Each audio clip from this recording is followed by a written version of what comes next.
Mythology. What can it tell us about prehistory? Can it inform or even confirm findings from archaeology? Can it tell us anything at all? Well, later we'll be attempting to answer these questions from an Irish mythological point of view with the aid of our very good friend, author, photographer, Mr. Dronehenge himself, and founder of the Mythological Ireland website, Mr. Anthony Murphy. So that'll Mythical be Ireland. Mythical Ireland. What did I say? Yeah. Mythological Ireland. Mythological. Oh, Anthony's mythological, though. this is great start. Anyway, that'll be in about 25 minutes, half an hour or so. So stick around for that. Before that, we've got exciting news and reports from Finland, Israel, Jordan, and Oman. And at the end, again, stick around, we've got some owls too. But before all that, We do, it's true. Welcome, everybody. Good to see you all. Rupert, tell us, apart from chatting with Anthony, what's going to be your favourite item tonight, do you think? My favourite item, do you know what? Well, I was tempted to say owls, just because it's funny. Well, do you know what? I think probably the first item, actually, because it's. I'm not going to get on our soapbox about animal go on, husbandry and please stuff, do. but it's just new findings in the Middle East, and it is exciting. I'll tell you about that in a mo. I'm looking forward to owls because it's an opportunity for you to get your grumpy hat on. It's true. Come to that, I think it'll probably be. I think my grumpy hat, which rarely has an outing, will probably. That's true. That's true. Yeah. And you need a hat more than I do. But no, do you know what? I have to say, this month has been quite tricky to just pick out the news items because there's been so much stuff being discovered and papers being published around the world in the last couple of months that is, sometimes it's tricky to decide which ones to share with you. But I think we've got a good set for you tonight. I think we have. Looking forward to all of them. First, before we do that, big shout out to all of our Patreon supporters who do help make all this happen. I see you there. I see you there. You are the very best patron supporters out there. Keep up the good work. So, yes, just one thing to mention, I think, Rupert, before we start proper, is that Rupert and I are gearing up to launch a major project in the new year. And to that end, I spent some time down in the south of France with Rupert the other week. Rupert, explain this photograph. This is Morel das Fadas. It's actually it's the largest passage tomb in southern France. Well, you can see from that. I mean, it's just an amazing sight, and it's on the top of a hill. I believe it's actually a complete man-made hill. But yes, we started down there. It's appeared in a couple of our other films, actually, so you might recognise it, some of you. Yes, Mike came down here. We started there. And to give a flavour of what is to come in the series that we're planning to make, we took a journey from there to the Mediterranean and had a good drive about near me. Via there. Via there. That hill in the background there, that's actually Rennes-le-Château on the top of the hill there, for those of you that might know it. Know about that these is things. that is my red pickup truck driving through Michael's drone shot. We had to wait for it to stop raining.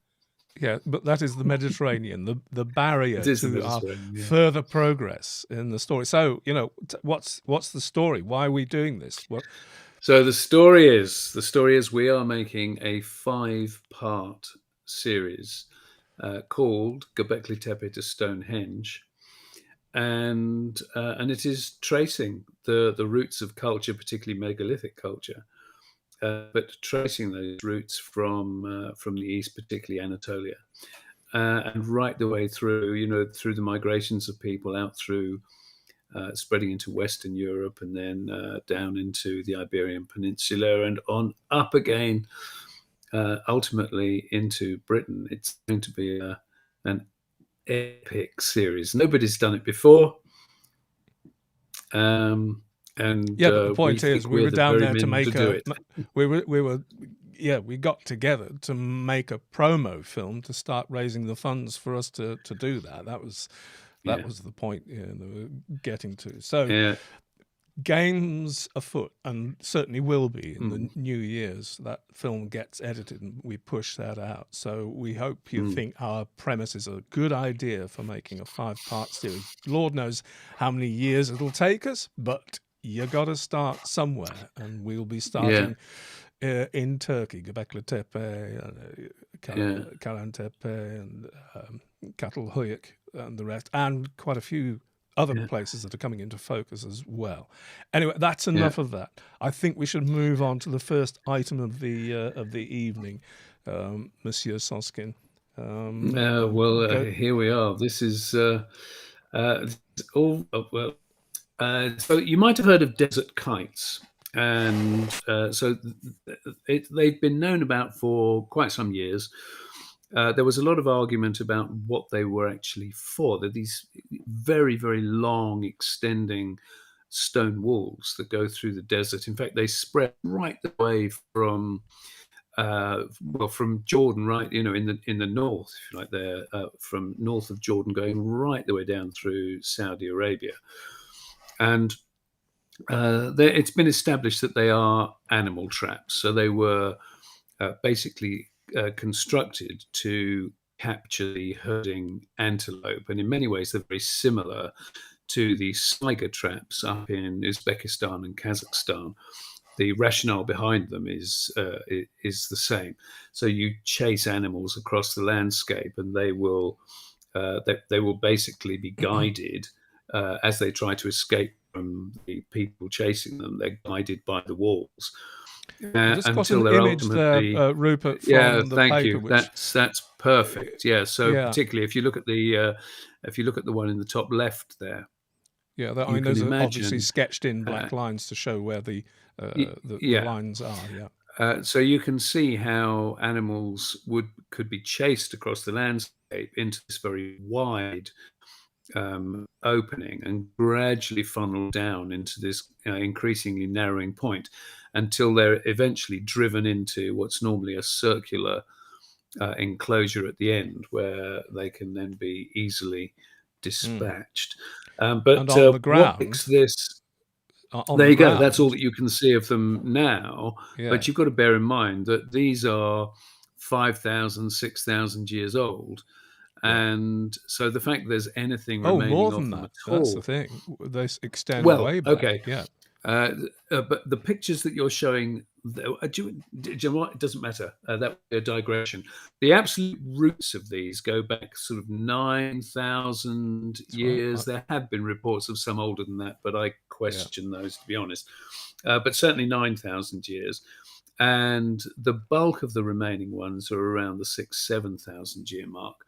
But what's happened recently is that... Can I just say, Rupert? Can I just interrupt? Yes. Yeah, that image. I mean, does that remind you of anything? I'm going to sort of... This would be a crickets moment, I suppose, but there's an animal You're a bad trap. I mean, man. Does that remind you of anything? A word beginning with C, ending with S, that we find all over the British Isles? I wasn't going to go there right now, but Let's not go there. You opened the can of worms. I said no. Let's not go there. It's fine.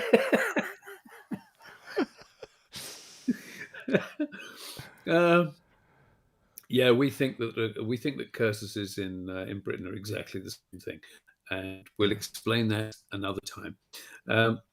But the thing is, what's important about this most recent finding is that they have found a shrine. And those of you who know us of old will know that we only mention anything distinctly religious or ritual when it's absolutely 100% certain that it is. And this shrine is quite extraordinary.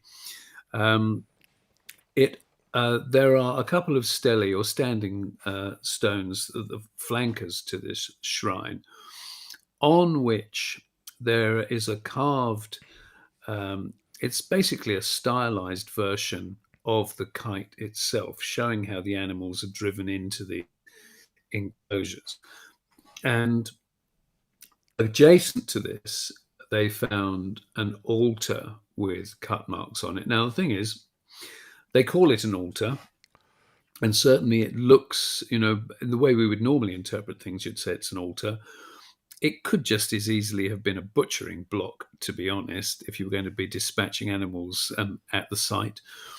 But the interesting thing about this particular shrine is that on the floor of the shrine itself, there were about 150 fossil mollusks. There you go. Now, obviously, we don't have any idea how, our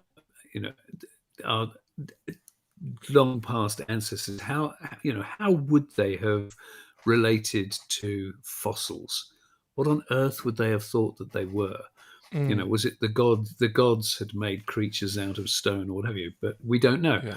But the point is, they make a kind of cutting of the floor of this small shrine, which is right on one of these kites. And the unavoidable thing with a lot of the prehistoric hunting areas is that these people would almost certainly have been praying to the gods for a successful hunt, that sort of thing. So to find a distinctly ritualized place adjacent to a hunting area does make complete sense.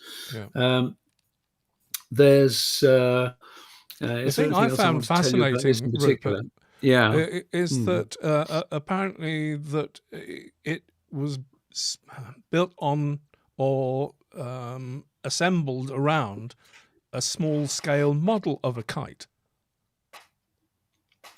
The shrine itself is essentially it is a stylized version of a kite. Yeah. That is quite extraordinary in itself, isn't it? Really. Yeah. We could go down many avenues looking at that, what that's for, but to have a schematic for your group of hunters to be able to look at and say, what if I'm there and you're there and your group's there and we converge here? Just a great shorthand for being able to communicate action. Again, that's an avenue we could go down. The other interesting thing I find about this is that these kites represent hunting on an almost industrial scale. The gazelle, that were being brought in, and one thing we're always told that the Fertile Crescent and this area and the beginnings of civilization and the people congregating in smaller areas and becoming sedentary was to do with agriculture. But no, I mean, once you've got this kind of hunting under control and you've got a almost mechanized way of doing it, it vastly increases your ability to hunt, then surely we should be looking to this, I call it a technology, as really part of the impetus and the driver behind people being able to settle, and maybe agriculture comes second. Just saying. But it's such a valid point, because it's something that we've been talking about a lot recently, because something that happens for us a lot is that people sometimes get quite some people get quite cross when you say that this was done by hunter-gatherers, and some people hear hunter-gatherer as something inherently primitive. It can't have been hunter-gatherers who did this. Hunter-gatherer just means these people didn't farm. And if you have got food delivery, if you like, to such a good extent, if you're in a culture where in those temperatures, because it was nice and warm back then. You can cure meat, dried meat in appropriate enclosures, even smoked meat that's going to last for ages. That one good hunt with gazelles going through a kite, and you've got food for potentially months. Why do you want to farm? It's far too much effort. Wow. Okay. On that bombshell, I think we should move on and move into the news. So that, seriously, it was in the pushing back the boundaries area, and I think it does on so many fronts. If people assimilate, take on board this thing about kites, which has been a bit ambivalent up until this point, but I think this discovery and association has pretty well nailed it. Excellent. So, where are we? Prehistory news. The first. I should have. Over to you. I keep promising to bring us little musical stings to move us all along. Yeah. So, scientists investigate fibers in 6,000-year-old Finnish burial. Sounds a bit dry to me. What's the excitement around about this? What happened was 2018. I'm going to sort of really muck myself about a bit here because I'm going to put myself out of order with my slides. 2018, there was a path through a road, a dirt road through a forest. It was discovered that there was a grave or a burial of some sort that was illuminated by the traces on, obvious visual reference of red ochre in the ground. So unless something was done about it, it was going to be destroyed. There you can see it, plain as anything, in that landscape. So what they did excavate it, but I think it was decided to excavate it in a particular way. Now, the initial investigation, in the initial archaeology, all that was got out of the ground in terms of material objects were a few teeth and a couple of arrowheads, quartz arrowheads, but nevertheless just arrowheads, all the same. Now, it wasn't so long ago that would be the end of the story. Interesting, there was a burial there. What more can you say about it when you've just got a few teeth and some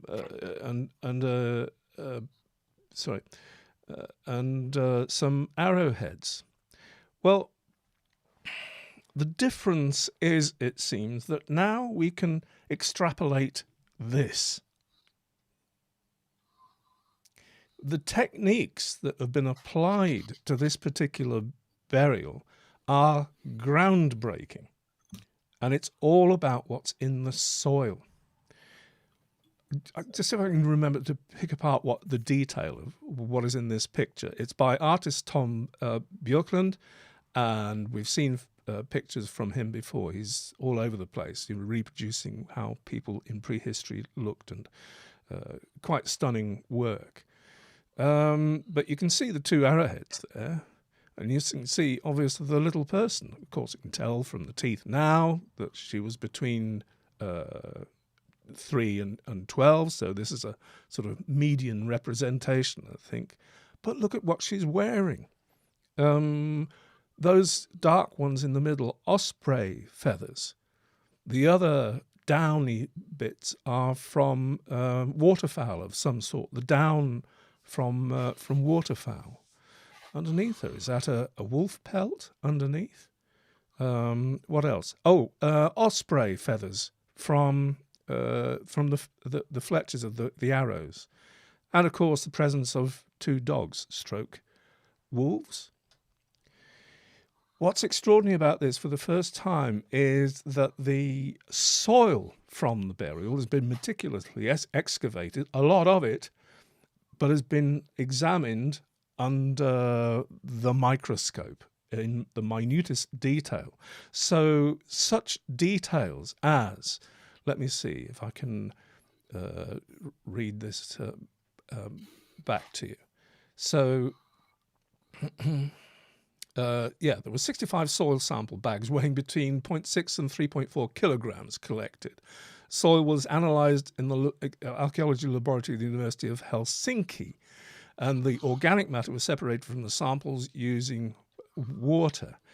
From the soil samples, a total of 24 microscopic, that's 0.2 to 1.4 millimetre, tiny, tiny, tiny fragments of bird feathers were identified, most of which originated in down. Seven feather fragments were identified as coming from the down of waterfowl. These are the oldest feather fragments ever found in Finland. Although the origin of the down is impossible to state with certainty, it may have come from clothing made of waterfowl skins, hence the interpretation. There was a falcon fragment was identified, and of course the tiny fragments of mammalian hair identified. Most of the hairs there's in 0.5 millimeters to 9.5 millimeters in length. Mostly degraded, but they could identify them as canine. So there you got your other bit of the interpretation, which really, now I could go on about this. The point about this is not the actual burial itself, but the application of this new way of looking at the soil around. Now, I ask, what self-respecting archaeological dig going forward from now is not going to be using this technique to be able to flesh out what's all around? The more we get into this kind of stuff, the more we get closer to the personal, the prehistory of the personal. I think we've sort of we've called it in the past, and being able to. It's true that the whole area of sedimentary DNA is, it's very new at the moment. But if you look at the way other technologies have just become so refined so very quickly, the potentials for this are just extraordinary. I mean, one of the interesting things about this particular burial is that it was rare for this region for the soil to have been preserved from that period, for the soil to have been preserved to that quality with so little degradation. Actually, I read it the other way around, Rupert. It's actually their soil is quite acidic, and so it is acidic, but that's what made it quite. The point is that this particular burial, unless you read a different report from me, that the amount of soil that they got out was extraordinary. Because of its level of preservation. Right. And so, how many kilos was it? 65. That normally 65 kilos. That's that's me. Yeah. That's my. And I'm just putting these up on the screen for the purpose of just illustrating the amount of work behind the scenes here to arrive at these conclusions. We'll do it. We often do this. We'll do it over and over again, and that's sing the praises of the people, working in labs, looking through microscopes, doing this work day in, day out, so that we can tell these stories. Just hats off. We say. We do. I think that's all I've got to say about that. We must move along. Time doesn't stop for us, unfortunately. Indeed, but it is an exciting burial. That one, definitely. Yeah, and the techniques and what they open up, combined with sedimentary DNA techniques as well. I mean, gosh, where will it end? Okay, he said. Over to you, sir. Over to me. Yes, this is a nice one. This is in Oman, as you can see there. Now, this is a team. It's a joint team, American and Omani archaeologists, and they've unearthed an amazing site over there. It was actually discovered originally in 2013 by Professor Nasser Al-Jahuri from the Department of Archaeology at Sultan Qaboos University. And they've been excavating there since 2013, they've been excavating there. They only finished last year, 2021. And so the reports have just been coming out now. And this site, the site is at a place called Dawa, and it's 5,000 years old. See, was that helpful? Look at that.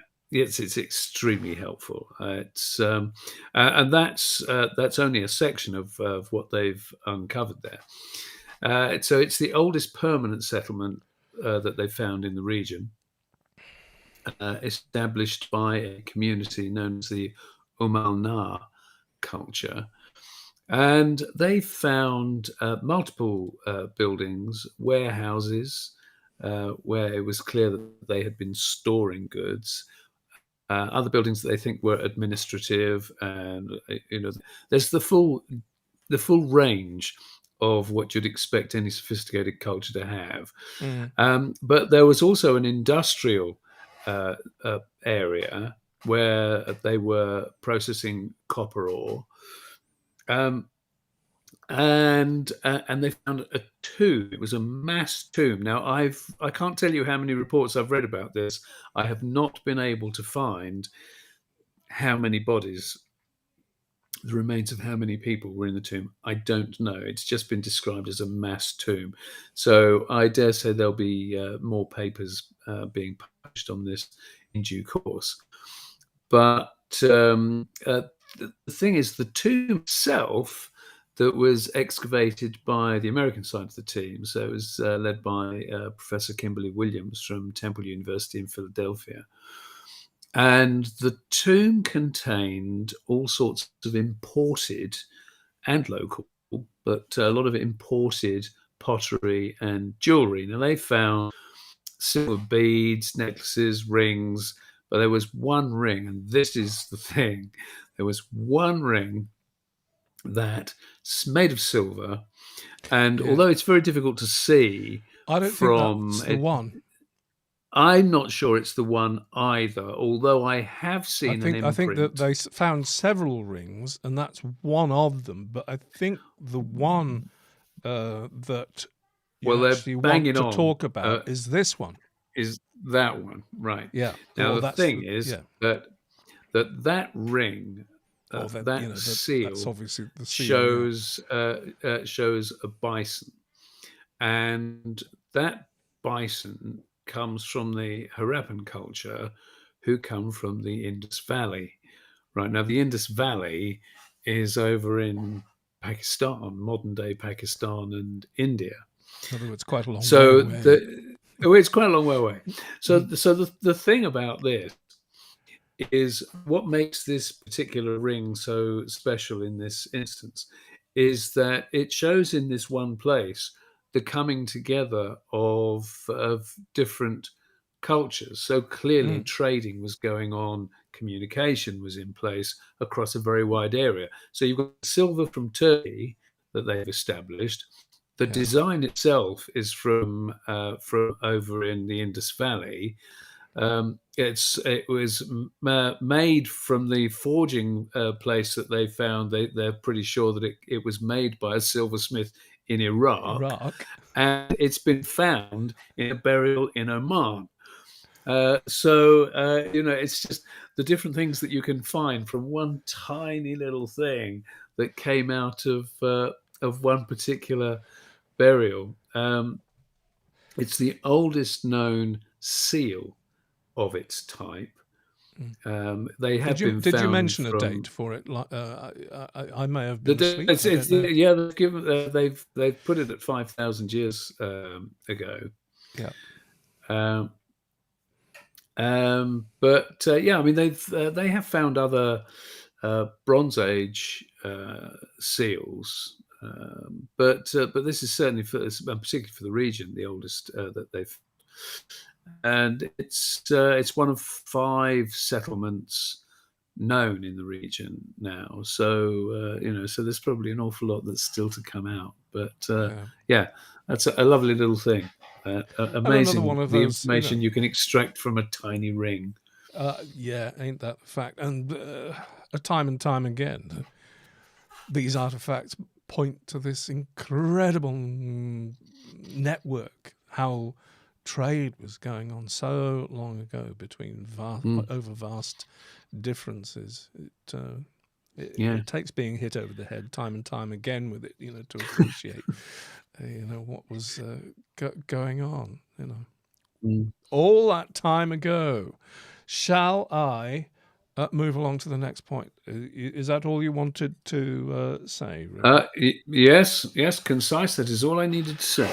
I will now proceed to attempt to tell you about an ancient Canaanite comb that is engraved with a prayer against lice. I don't know. Probably one or two of you may have heard about this. It's sort of certainly with the media that Rupert and I pay attention to, was quite prominent. It's a really nice one. Just let me get my soldiers in a row here. 4,000-year-old ivory comb. Found where? Found here. We're over in the Middle East again. Israel. And we're talking about what's important about this is not the comb. What's important about this is the inscription on it, which is in the writing system of the Canaanites, who lived in the region of the Eastern Mediterranean called the Levant until about 2,000 years ago. That this find makes this comb it the most important object. This is the archaeologist saying this is the most important object that he's ever found during an excavation. That's what he says. And it's important because apparently this is the first time that a phonetic language like this has been, a full sentence has been translated from a phonetic language. So what does the... I've lost it now. What does the... There you are. What does thought you were stuck. I'm sort of, you know what it's like here, Rupert. I'm doing so many things. I do. I'll say, because there's a lot of new people watching tonight. I'll tell you that I'm just sitting here talking to you on my camera. Mike is the one operating the studio. He's the one with the knobs and buttons. So if he ever gets a bit tongue-tied, it's because he's doing a million things at once. I'm not. Do you know what? I should just do the tech stuff and leave you to talk all the time. Talking and pressing buttons is not my speciality. Well, maybe more practice needed. There we go. There is the very comb. You've been waiting for this. Now, the fascinating thing is that from the first excavation, I think it was first excavated 2016. It languished around a bit. Fascinating find. Then somebody had the bright idea of sending it to a laboratory to find if there was any evidence of lice in it. It could be found in the combs. So they sent it off, and yes, they did find evidence of a little louse in between two of the combs. But somebody must have said, "Oi, hang about! It's got writing on it." So, yeah, that then started the study of it for the writing, which take away the stone, pretty much looks like that. So doesn't look like much to us, but that says, may this tusk root out the lice of the hair and the beard. So a little prayer for the efficacy of the comb. Lice in his beard. He must have been an inviting kisser, mustn't he? So, it was found in the top region, in one of the tells. Yeah, what's the name of the cow? Tel Kachish, is it? I think that's... I don't remember. I'm not going to lie to you. I don't remember. Tel Lachish. Okay. Now, the interesting thing is that the comb was found at a pretty central area. It wasn't in part of a burial either. So they're reckoning that this comb belonged to some kind of elite because it was found at the central, near the central square, I think, near a shrine and some administrative buildings. And the fact that he had a beard also tells something. Apparently that was a sign of high status, having a beard round about that time. So I wonder, was that inscribed by the owner, or was the local merchant, this is elephant ivory, by the way, so it would have been quite an expensive item because it would have had to have come from Egypt. Oh, there's that trade again. Not quite so far this time. But was that a trader selling combs with little prayers for the efficacy of? Yeah, I'd be astonished if it wasn't. Yeah. In case you're wondering, that's we're told that's the evidence of the lice in the comb. I'd like to get my lenses on that. I really would. Yeah. Okay. So we're only about 5 minutes behind, Rupert. I think it is time to start. Is he still there? Yes. Yeah, Anthony's still there. Yeah, time to introduce our very special guest. None other than Mr. Anthony Murphy, author, photographer, founder of Mythical Ireland, Euphonium player, radio ham specialist. The list goes on. I mean, really, truly, Time Lord, I think maybe... That's not a bad description. Yeah. It's not a bad description. Anthony makes me feel like I don't use my time productively. Anyway, less of this messing about. Hi, Anthony. How you doing? Welcome to the show. I've been called many things, but not a Time Lord. It's good to see you, my friend. How you doing? I'm doing great. Yeah, busy. Yeah. As always, I don't sleep. You know that. I don't actually. I just lie down in the bed for half an hour and keep my eyes awake. Thinking. Ah, that's your secret. That's your secret. I mean, because Rupert and I know what it takes to run anything, website, YouTube channel, whatever. But what the stuff you do on top of that is beyond. Anthony, how would you introduce yourself? To anybody that doesn't know. There can't be many of them. Well, the starting point is Mythical Ireland, the website, and the YouTube channel and the social media. I mean, that's the brand, as it were. I began that in the year 2000, so we're 22 years down the line now. I'm an author. I've written 9 books about the myths and the megaliths of Ireland. I'm a photographer, and I'm also, like yourselves, a bit of a broadcaster, and I've been on TV, and also an archaeological discoverer. It's kind of hard to sum it up in 2 or 3 words, to be honest. Exactly. You need 2 or 3 sentences. You see our problem. It is very true. Time Lord. Well, you're blessed with the good fortune of living in a very special part of the world. I mean, Ireland's a very special part of the world, but in particular, the town you live in, Drogheda, not far from the Bruneboyne, not far from Newgrange, and so that enables you some fantastic opportunities, doesn't it, Anthony? Yeah, it's 10 minutes in the car, Yeah. or half an hour on a bicycle. It's really just next door, Come on, when was the last time you did it on a bicycle?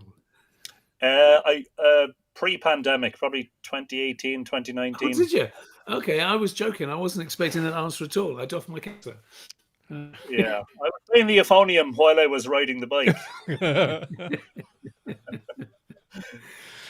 Oh dear.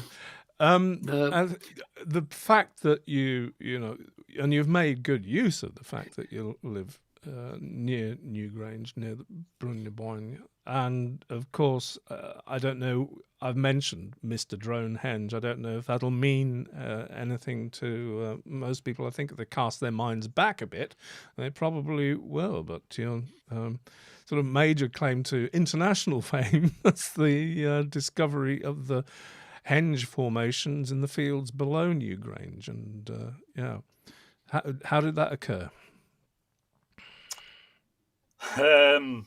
Well, it wasn't a complete coincidence that I was flying my drone. I mean, there were crop marks and there were several discoveries in Britain which had been highlighted in the media. Of course, yeah. And that and the fact that an archaeologist friend, Steve Davis, from UCD, had suggested that I have a look at the existing monuments, especially the henges, because we would undoubtedly see features of those that hadn't been seen in non-droughty years. This was an unprecedented dry spell running from April all the way through May and June into July. Not a single drop of rain. So he was right, but I don't think anybody, I mean, me least of all, expected there to be giant undiscovered monuments at Brunebonia, UNESCO World Heritage Site that has been studiously examined by generations of archaeologists over the last half century or so. So it surprised me, obviously, but I think it surprised everybody, the scale of it and the beautiful symmetry of it, So, yeah, that was 2018, July the 10th, 8:47 p.m. in the evening. Oh. I have to say, actually, one of the most exciting things about Dronehenge, though, the fact that, as you just said, the fact that something so significant can still be discovered in an area that has been so very well explored, just lifts the lid on the potential for what is absolutely everywhere else. That was one of the most exciting things about it for me. That something really being where people should have been falling over it for decades. Just one more thing before we move on to the topic, that we've got you here for, Anthony. I have to say, if anybody here is not already acquainted with Anthony's website or indeed his YouTube channel, which I have to doff my hat. Phenomenal output of live shows of you talking about reading from Irish mythology. It's just a treasure trove of information and storytelling and analysis. I haven't begun. I have, to scratch the surface. But if you got time on your hands, folks, there's so much stuff from Anthony with such value there. It's a must visit. Shall we begin to ask the question of the night? And the reason, of course, we come to Anthony for asking this question, it's kind of obvious, really. If you run a site called Mythical Ireland, you're going to assume that the person involved with it is knows what he's talking about. But beyond just the aspect of, the deep knowledge of myth itself, is you've made a lot of ventures into synthesizing what's there in the mythology and into what our talking point will be, which is this mythology and archaeology. Can they complement each other? That's just one way of framing the question. So I've gone that way. There we go. Right in the middle there. That mythology and archaeology, can they complement each other? That's just one way of framing the question. You could have put it so many other ways, I guess. But can one feed into the other? From your perspective, and the study you've done, you would say a yes, but with qualifications. Is that kind of correct? Absolutely. There's a gigantic caveat that comes with the study of Irish mythology, which is that it was entirely written down in the Middle Ages in the monasteries of Ireland, and not strictly by ecclesiastical scribes, not strictly by monks, because after the arrival of the Normans, we forget that the bards had found themselves a little bit in a little bit of a bind in terms of plying their trade, and some of those ended up in the monasteries. Um, so the major caveat is this, and it's a difficult one because the scholars, so the archaeologists generally don't know that much about mythology, and that's not a sweeping statement. There are exceptions. Scholars of medieval Ireland and Old and Middle Irish don't know generally that much about archaeology. And so you have two fields where there isn't a huge amount of crossover, or there traditionally hasn't been a huge amount of crossover uh, in the past, especially 70 or 80 years.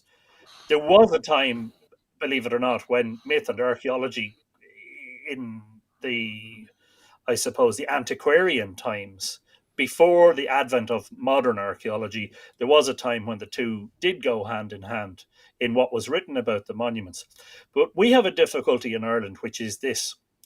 We have a particular belief that the ecclesiastical scribes imported a lot of the mythology, that they were influenced by biblical sources, of course, that they were influenced by classical sources, that in their travels around the continent of Europe, that they had encountered various tales and that they basically just imported them and made changes to them.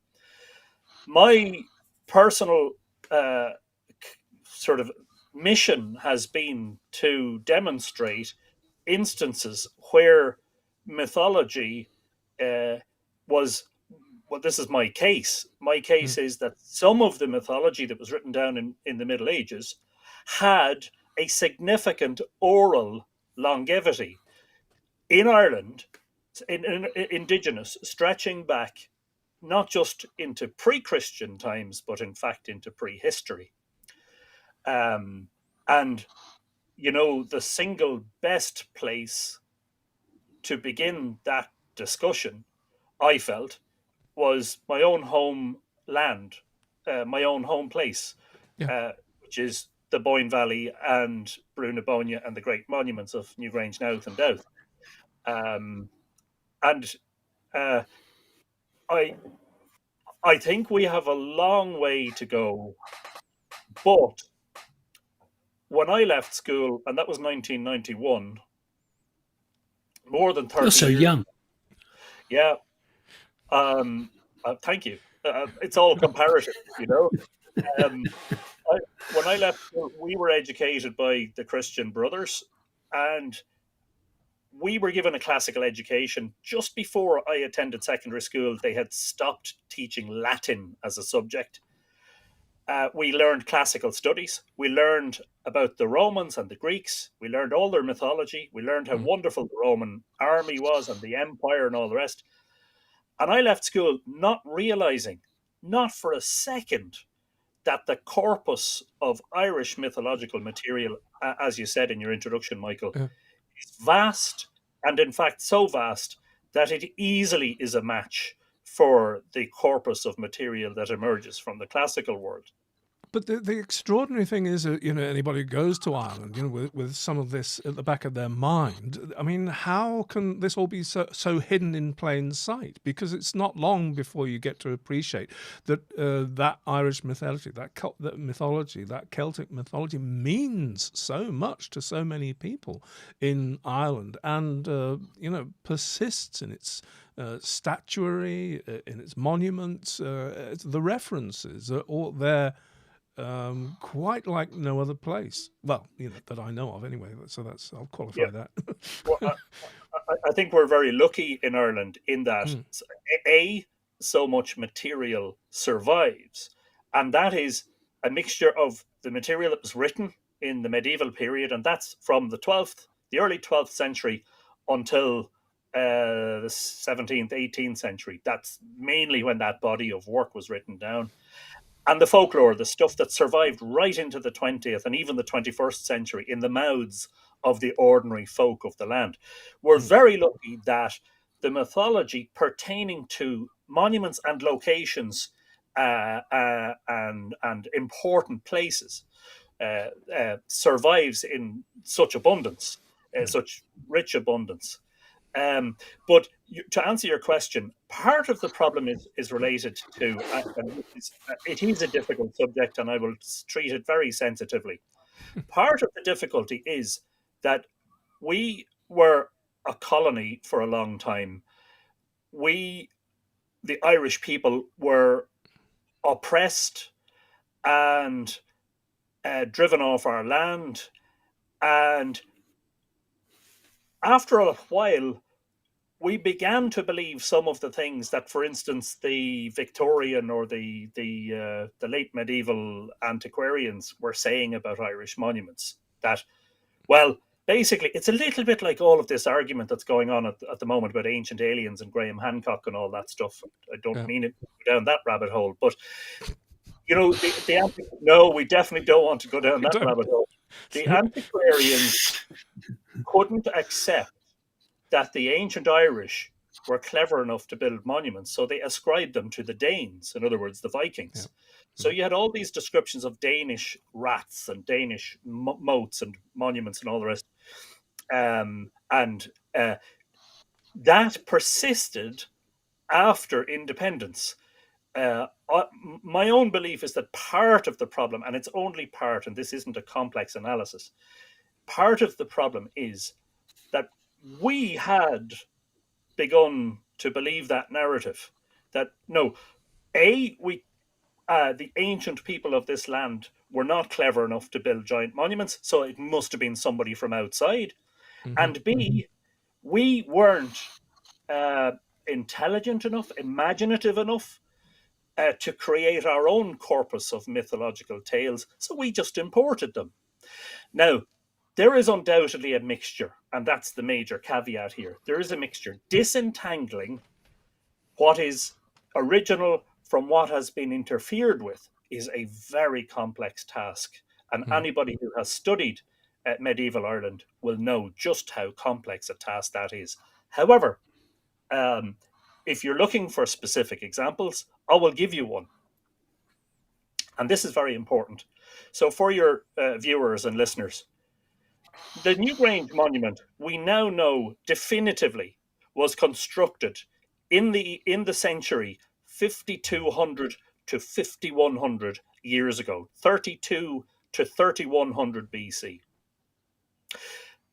A number of centuries after it was built, the monument suffered what the archaeologists call a cairn slip or a cairn collapse. All of the loose stones forming the cairn slip out over the edge. They cover the entire curb, the belt of giant 2 and 3 ton shale grey-wacky rocks that keep the shape on the monument and form a sort of a border, as it were, between the sacred and the profane, as it were, and covering the entrance. Now, the archaeologists tell us that the monument remained in that state, i.e., with its interior passage and chamber hidden from view until the year 1699 AD, 9 years after the Battle of the Boyne and the victory of the Williamites, when a Scottish Presbyterian planter who was new to the area decided to start building farm buildings and roads and said to his servants, go up there to that cairn, that convenient pile of stones there, and start making them. And they very shortly found the entrance. Now, that's brilliant, except for some of the traditions of the monument clearly talk about an interior. Specifically, if you look at the Nyanacus, the place name mythology, you'll find a reference to the Dagda mating with Bowen in what was called in the tale the house of Elkmar. Elkmar being this supreme deity. Well, Dagda is actually the head honcho, as it were. Elkmar was the owner or the occupier of Sheed Broga, which is Newgrange's old name, and Dagda entered the house of Elkmar. Now, remember, Dagda is, to me, very much a solar deity. He controls the weather and the harvest. He's sometimes called Jerugdirk, which means the red-eyed. He comes along and he's basically copulating with Bowen. She, if you think about it, she is the Earth Mother. She's represented by the womb of Newgrange. Brew, by the way, fascinatingly, the Irish word for womb is brew, as in Brunagonia. But we're told that linguistically that word derives from bruig, B-R-U-I-G, which means a mansion or an abode, which in itself is fascinating, which suggests that the monuments may not have been seen by their builders as dead places, but rather places of living. But in order for them to conceive the child, Angus Og, they made the sun stand still in the sky. And I think this is a very distinct reference to the winter solstice illumination of the chamber of Newgrange.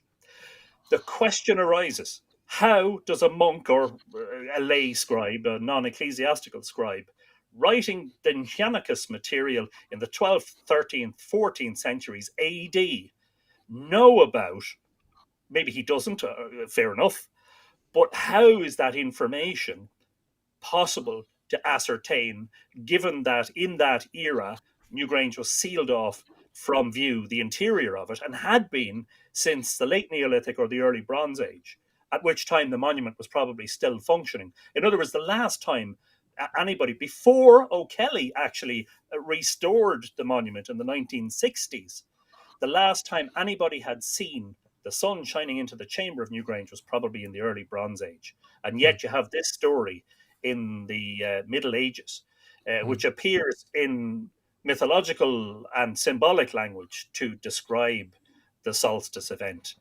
And I think it's things like that that set the hairs rising on the back of my neck and give me goosebumps, where I start to say, hang on a second, is it just possible, remotely possible? And we're not saying that every scholar in Ireland needs to lose their jobs. This is not a conspiracy. What we're saying is it remotely possible that some of those stories had an oral longevity, a long standing, a long existence going back through time, before the monks, before the monasteries, right back into prehistory? Why should Ireland be the only country where its mythology was entirely imported by church scribes? Why? Why should Well, that that's be? that, but that right there is the probably the most important point. And I mean, what you find consistently is that we've lost, in the developed world, certainly, we have lost our traditions of oral tradition. Tales used to be passed down. There's a guy, Jamie Tarani from the anthropology department at Durham University, and he's done some wonderful research on folklore and fairy stories. And he's shown, for example, that you can take stories like Jack and the Beanstalk or Cinderella or Red Riding Hood, and you can actually track them right round the world. And different details might change, like in Red Riding Hood, where you find exactly the same story in India, where it's a tiger instead of a wolf, same story.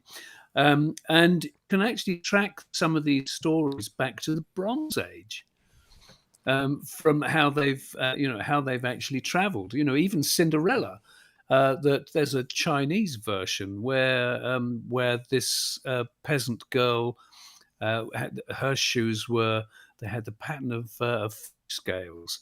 And the king wanted to find it was the missing shoe, and the king wanted to find her. And so these stories that have traveled the world through these passed down traditions over thousands of years.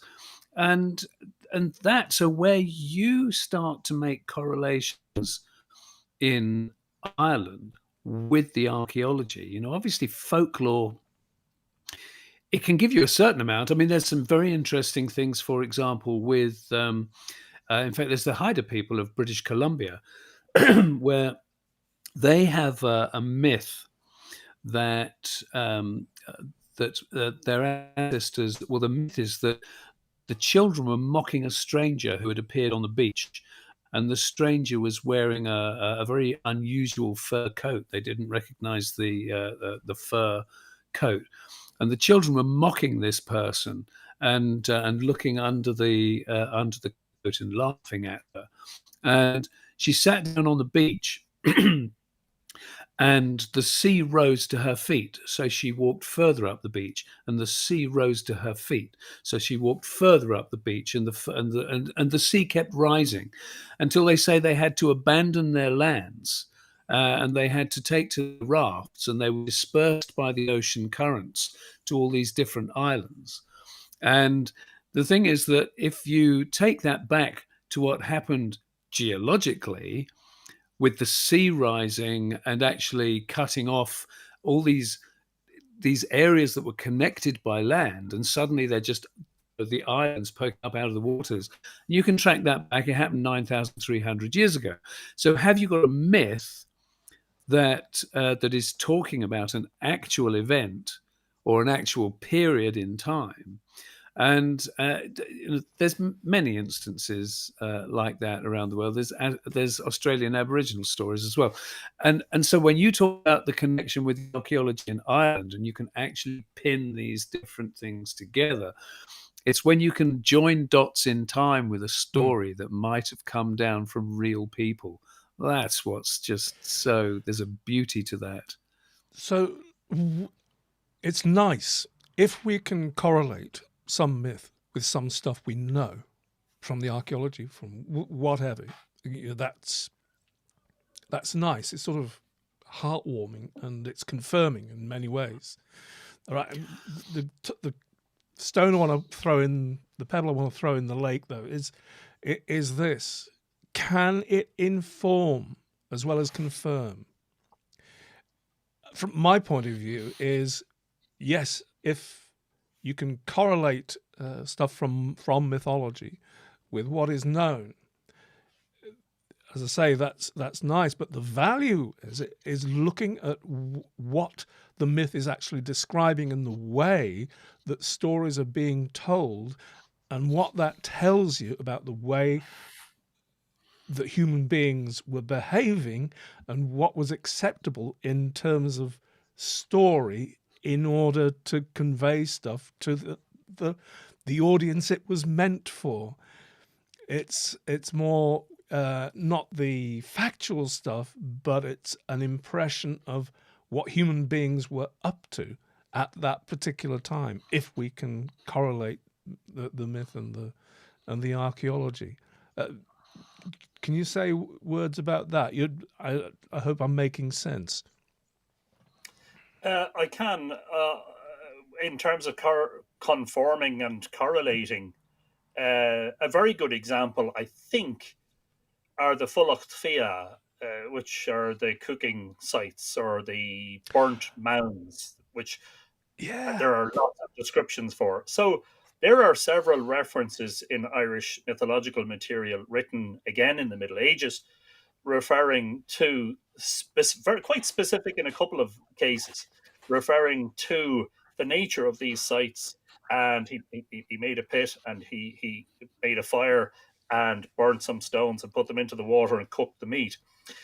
And the great difficulty with that is, apart from two examples which are very doubtful, where the archaeological evidence is extremely questionable, the vast majority of Fulacht Fia or cooking sites in Ireland date to the Bronze Age, with some dates in the Neolithic, and I think nothing later than the early Iron Age. We're talking probably half a millennium before Christ. That's where they fall out of use. And in fact, in medieval times, the way you cooked was on a griddle or a spit. The Fulacht Fia had fallen out of use. And yet here you have these descriptions.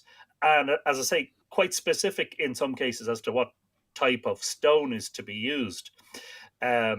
I think that's a very good example. And in fact, in a conversation I had with my good friends Matthew and Geraldine Stout, who are archaeologists, the first time we had sort of any chance to socialize after the pandemic, we spent hours in a pub one night having a very long conversation.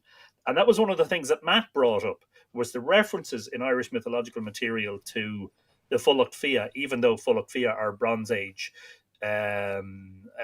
sites. So how does the knowledge of not just the fact that they were there, but the function of them survive?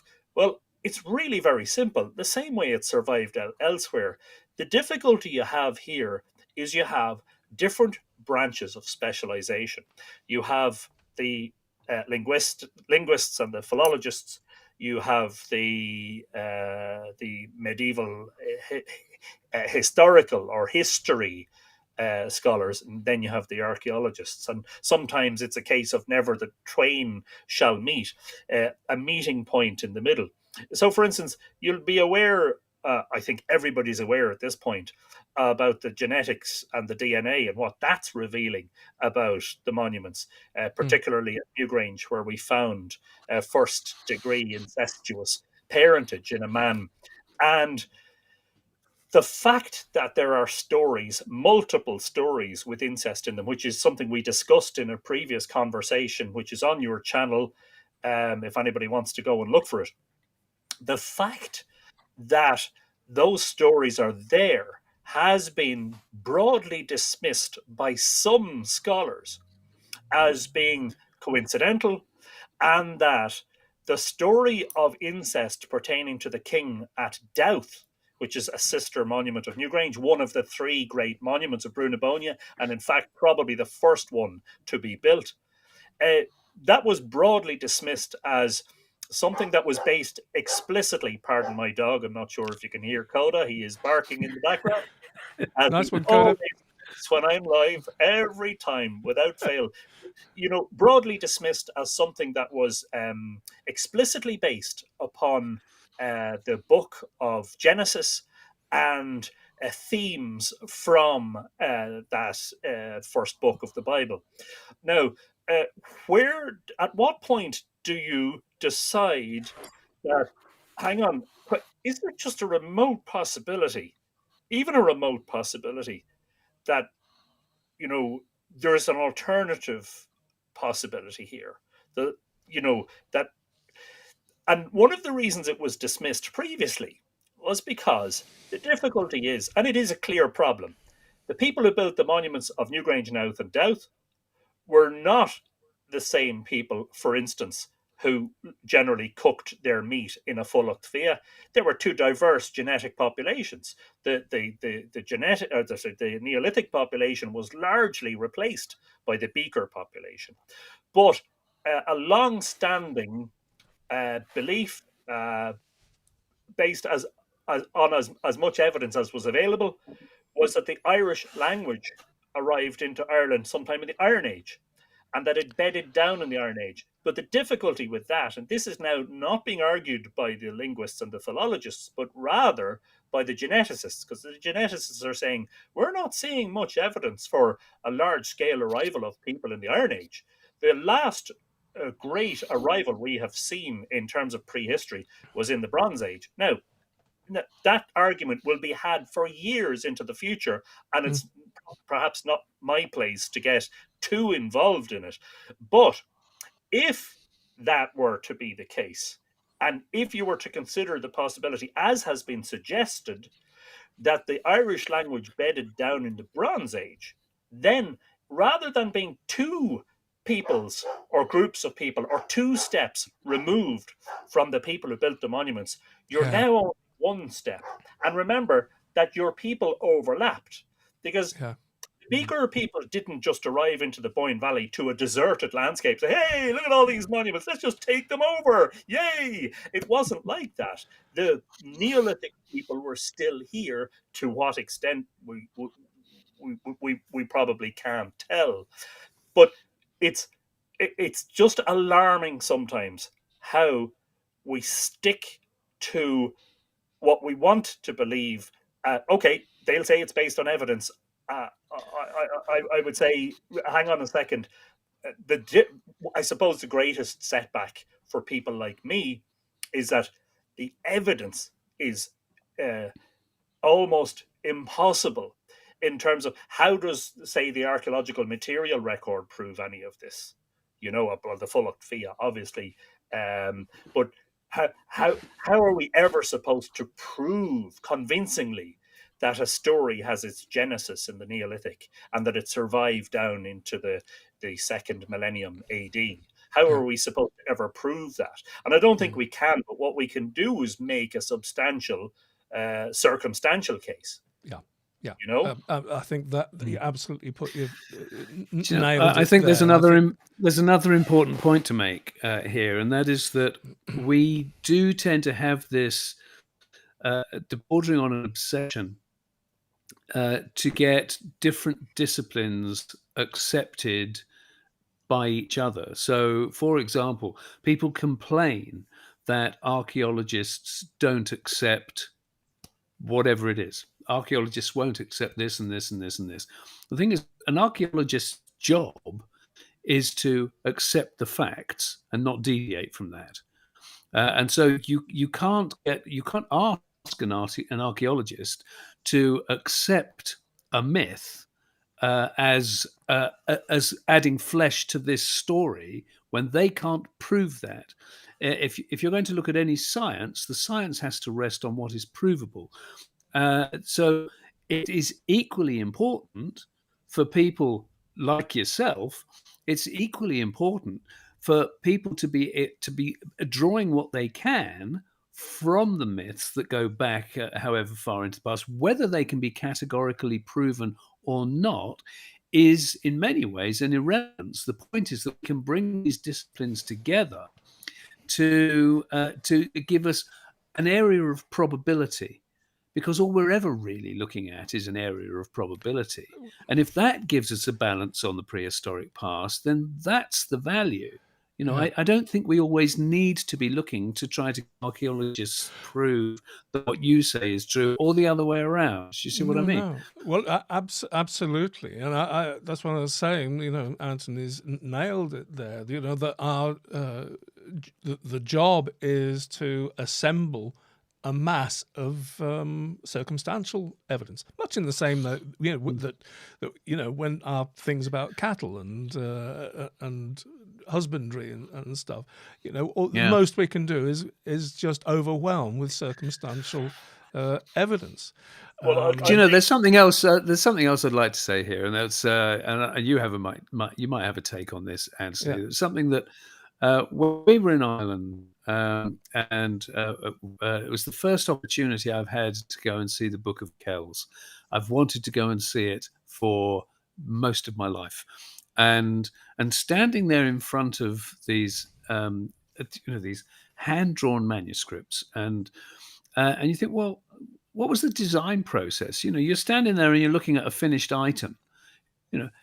How many drafts were there? How many steps were there before people said, yeah, okay, that's what you're going to write? Because, the monks, the monk who did it, or the monks, plural, who did it, they weren't just making it up as they went along, saying, I'll tell it like this.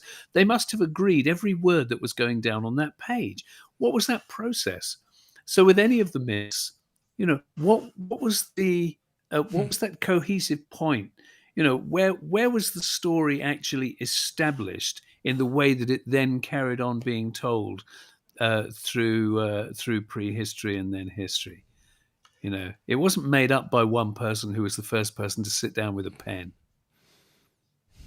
No, and some of it conveys information of a, let's say, mundane almost import. One of the things that we have a difficulty with when we're looking into the past, and this applies equally to archaeology and mythology, is we always seem to be looking for something austere and even unrealistic.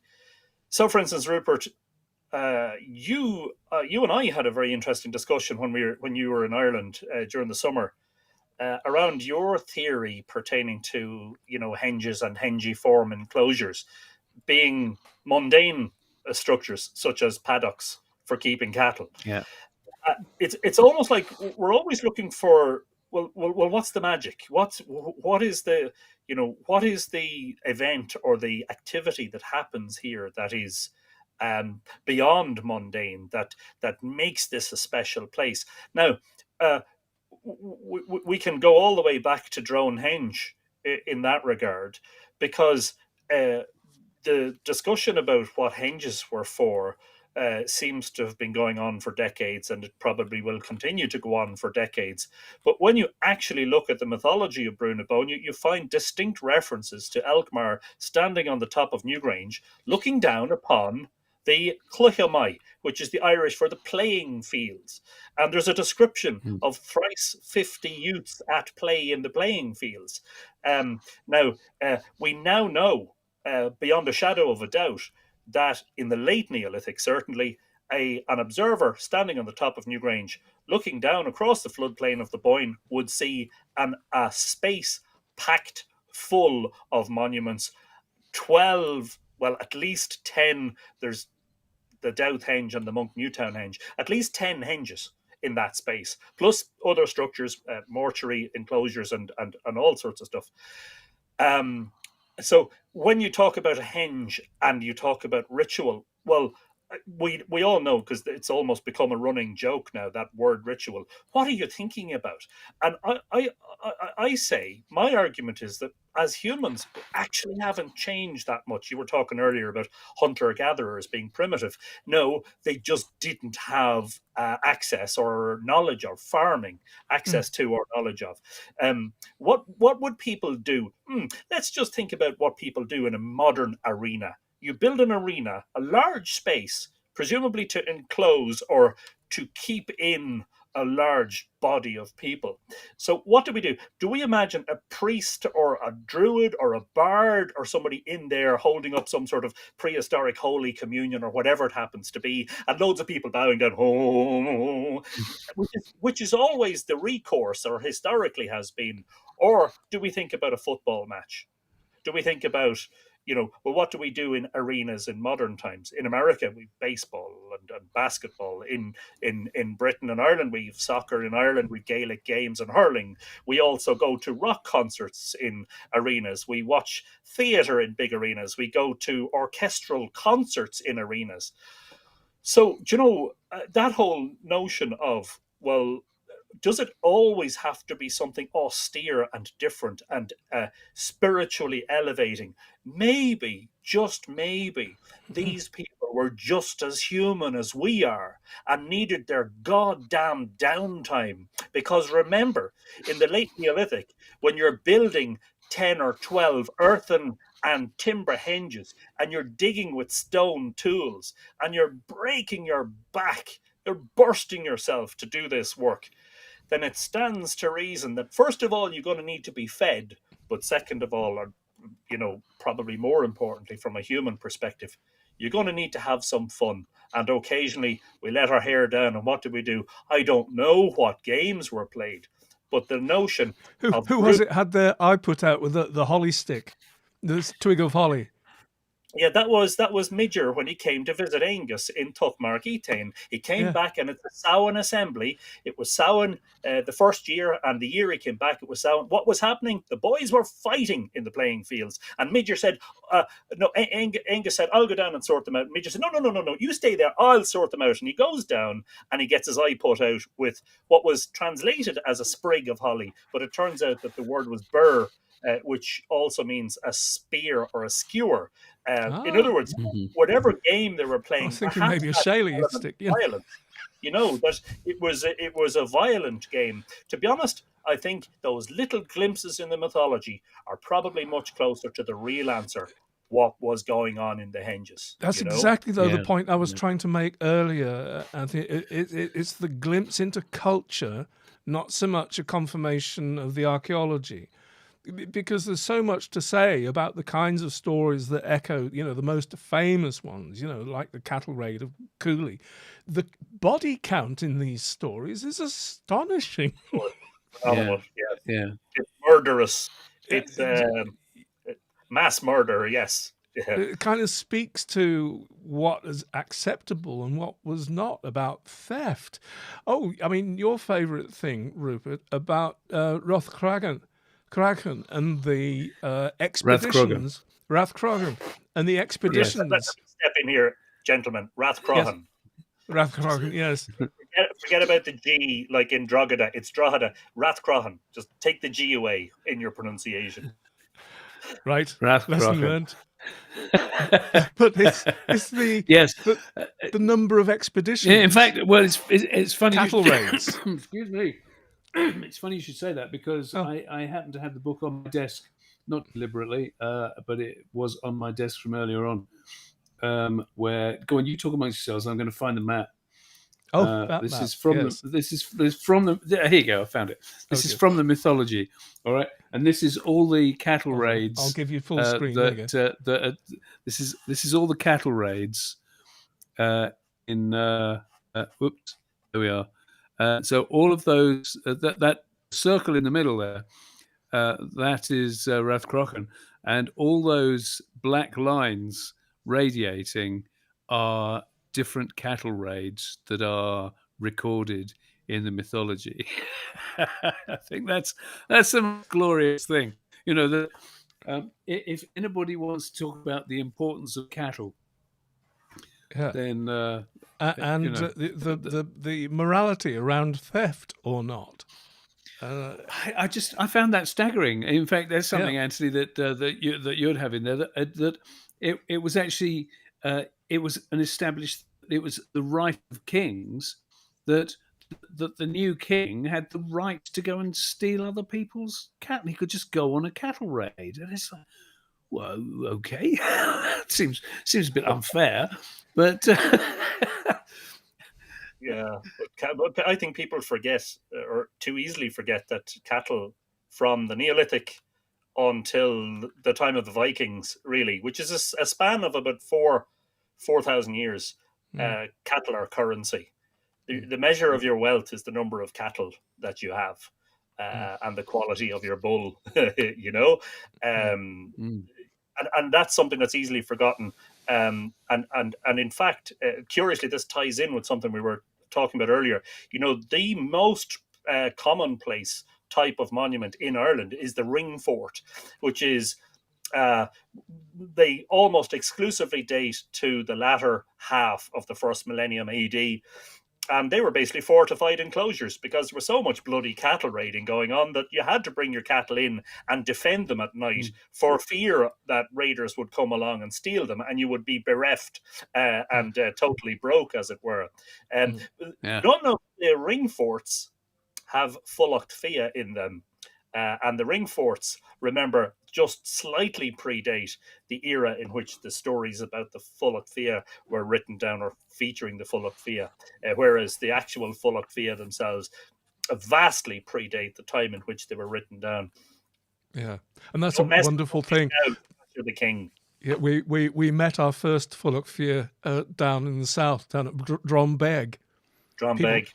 People go to there for the stone circle, but nobody tells them about the Fulacht Fia, the cooking area just up the hill there, and that direct communication, that directness of being there at that site. That's what blew my socks off about Dronehenge, not the circle, but the cooking area just absolutely. up there. Yeah. It's that connection between, you know, what's known from myth and what's there in the ground that I find so astonishing. One last sort of thing to try and get to grips with, and that's the chronology. You know, archaeologists have a great deal of trouble, you know, when they do study the myth, having a great deal of trouble, or scholars have a great deal of trouble extending myth back past anything past the Iron Age, pretty much.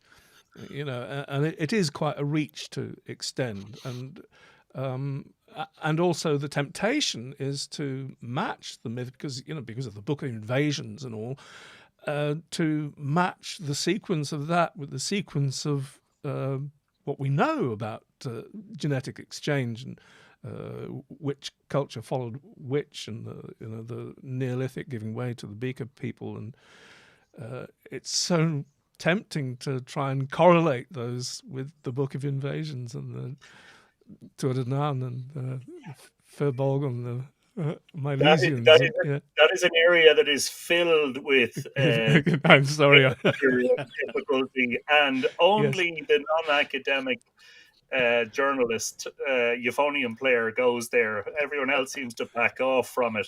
Well, one thing that's fascinating in that regard, Michael, is the fact that, okay, so we have Neolithic and we have Bronze Age, and they're two distinct genetic bodies of people, as it were.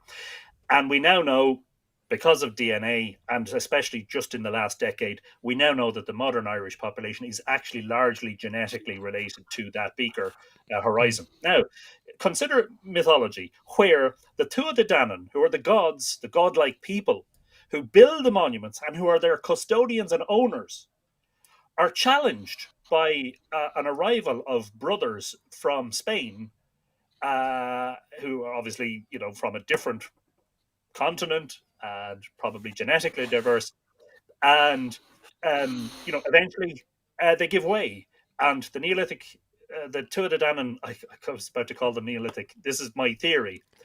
The Tuatha Dé Danann retreat into the She, as they're called, S-I-F-A-D, the She mounds.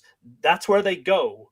They're not dying. They're not completely retreating. They're going somewhere from where they can re-emerge into this world. And the Milesians take over. The Milesians, sons of Mil España, the king of Spain, also known as the Gael, where the Irish Gaelic people and the Irish, well, we call our language Gaelge, not Gaelic. But that's where the identification with the Gael comes from. If you go back into the 19th and 20th centuries and you look at the folklore beliefs of the ordinary people. And remember, when I talk about ordinary people, I'm talking about people who probably couldn't read or write. I'm talking about native Irish speakers in the main. Their belief was that the Irish were descended from the Gael. That was always their belief. That had been their belief for centuries. And now, in the past decade, we have the possibility of a correlation with that mythological or that folk belief, that in fact the people who did take over from the people who built the monuments did seed the modern population of this island. Mm-hmm. Now, gentlemen, surely that's just a coincidence, right? We hear you and couldn't possibly comment. It's a tough one. It's a nice one to have a look at. I'm going to be the one in the room who suggests that it's possible. Yeah. Rather than sit on in one camp or in another camp, I'll sit on the fence and I'll look at both camps and say, what's the possibility of the folklore and the genetic science actually coming together and being partly right, even. What's the possibility of that? Mm-hmm. Because we're a long way. We are a long, long way from discerning the true origins of that vast body of mythological material that we have. And I think, I know you're trying to conclude, so I'll try to wrap up with this. I think we are beginning, I hope, to approach a time in which we can at least reconsider the possibilities and re-examine the evidence, which is limited, admittedly, and imagine the possibility that the incest in the tales of Brunebonia is not an import from the book of Genesis, and that the mention of swans in the mythology of Brunebonia may be related to the migratory patterns of swans that have probably been happening there at least since the Ice Age, and that the henges may indeed have been places where games were played. I'm encouraged in that regard by the reference by my friend Steve Davis of UCD to that curious rectangular appendage stuck onto the side of Dronehenge, which he quite ingeniously and perhaps with a little bit of fun coined. The phrase, or the title he gave it, was the ticket office. And I just love that. Do you know what? I have to tell you, I love that too. And we had a similar thing at Castlerig in Cumbria. There is a rectangular section just on the, I think it's on the southeastern arc of the circle, where the excavated, all was found in there was ashes. And we've always called it the barbecue area. Mm. Wow. There you go. Listen, look, it's inevitable, folks. I mean, we start off by asking a few questions, and we end up with many more questions than we started with, I do believe. Always. So I hope, forgive us for not answering the questions we proposed to answer, but I hope through this conversation we've thrown open a few doors, a few avenues of inquiry. And if you haven't examined Irish myth before and its relationship to the culture of Ireland generally and to the deep past, then do have a look. Visit Anthony's website. I'll put a link in the description below when I get round to it. But in the meantime, I think we should draw this one to a close and go and talk about owls.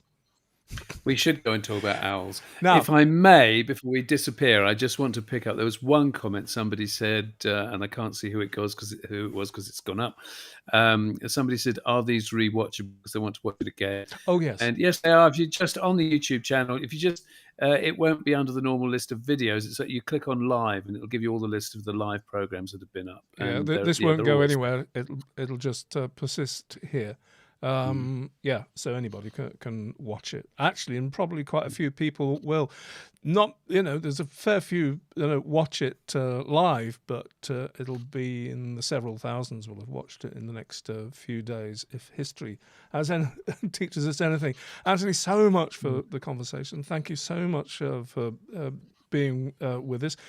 Up to you. You can stick around and hear us waffle about owls.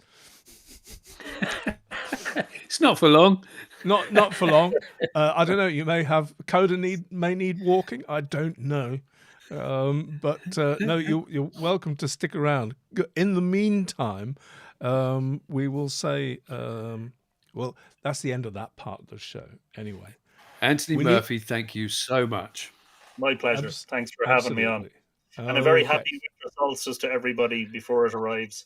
Yeah. Yeah.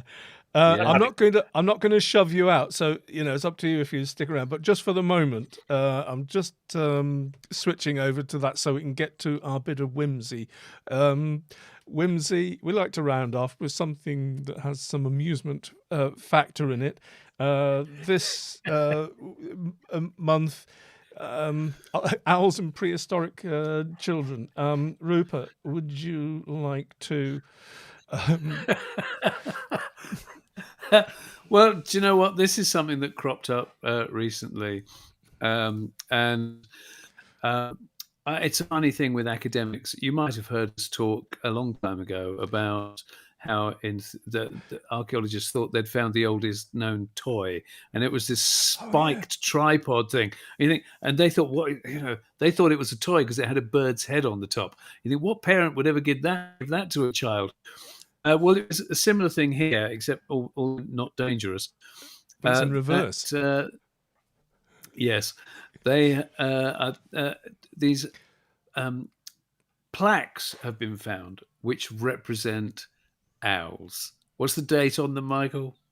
Oh, about between 5,500 and 4,750 years ago. Copper Age stuff in the Iberian Peninsula. Yes, and splendid things they are too. And what is I'm trying to give you a picture. Hold on. Well, here I'll start with this one. Don't be put off by the fact that he's got feathers sticking out of his bonds.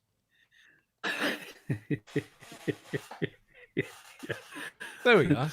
This is us being very unfair to archaeologists, probably. Yeah, or very the unfair to archaeologists in question, archaeologists anyway. because Yeah. Now the thing is that they have found a few of these, and they are consistent in their design, and they have two holes at the top of the head that clearly you can see here. Yeah. They theorize that these holes were for the inserting of owls' feathers. Well, but that's not the thing, is it? That's not the thing. Go on, But take it away with in the part, thing. Well, since they've been found, it's been speculated that these owl plaques had been, they may have had ritualistic significance, would you believe, and represented deities or the dead. But what's happened is that an archaeologist called Juan Negro and colleagues, they've re-examined this interpretation and they're now suggesting instead that these owl plaques may have been crafted by young people, children, based on a regional owl species, and they may have been used as dolls, toys, or amulets. Now, look, we may have got this horribly, horribly, horribly wrong. And point it out to us if we can. But the method that they seem to have used to arrive at this conclusion is that they gave some crayons and some paper to some children and asked them to draw an owl, and which they did, obviously, that this being an example. And from that seemed to have derived that children were making these owl plaques. There's something hugely missing, don't you think, in the equation? Didn't you have a few more pictures of owls there? I do have. Didn't you have a few more pictures of children's drawings? Because that's the thing. That's what they were basing this theory on. Yeah. That I mean, great. That owl children pictures seem to consistently come up with similar designs. We not for a moment denigrating the artistic capabilities of children. I think that's the best owl I've ever seen. Pasta. They could have been made in pasta. Pasta glued to pieces of paper. Every fridge should have one. But it's the fact that they seem to be completely ignoring the fact that engraving those owls into those pieces of stone, that's a piece of work. Well, and I think it requires attention over a period of time. Over quite a period of time. Yeah. Yes. Maybe it was school. Maybe it was owl drawing school, and the children had to stay there 7 hours a day. Well, yeah, if they're in detention, maybe. I don't know. But all we're doing is putting a huge question mark over the backward interpretation of this, and it seems a bit convoluted.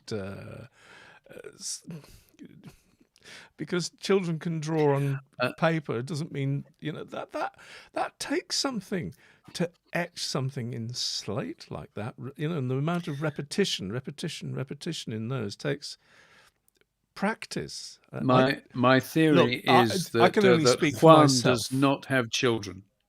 Well, we can only speak to ourselves as the kind of children that we were. Would we have had the patience? Would we have got bored? I was an arty child, and I did lots of drawing and painting from a very early age. Whether I would have sat for the days that were required to do that all in one go when I was... No, I don't think so. No. Folks, make up your own mind. They're jolly fine pendants. Maybe that's just all they are. And again, going back, why were the two holes? I'll just show you this one. Why the two holes? Why the feathers and the two holes at the top? Pendants. They were. They are the pendants. I mean, they're beautifully cut holes. I'm not sure. Abby Sue's just said, "Don't forget the kids would have been flint knappers." Yeah, they would have been, Abby Sue. I completely agree with you. But whether they would have been drawing, Hey, we're it's probably not whether or not wrong. they would have been doing. It's the reasoning of just because kids now can draw owls, whatever. Point made. I think it may not be our best point, might not be our best grouchy hat moment, but that's what we got for you. Yeah. With that, I think it's time to wrap up, and thank you all so much for being with us and sticking with us tonight. Obviously, as we said earlier, this is being recorded, won't be going away anytime soon. Big thank you to our Patreon supporters once again. If you've enjoyed the show, there are many ways of helping make it happen. Patreon, super thanks, whatever. And a Buy Me a Coffee campaign, links in the description.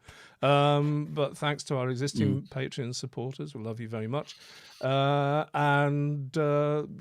like and subscribe always helps as well. With that, it's time to say goodbye to Anthony. Thanks once again to you, sir. Yes, thank you, Anthony. It's damn good to see you, my friend. You likewise. Thank you for having me.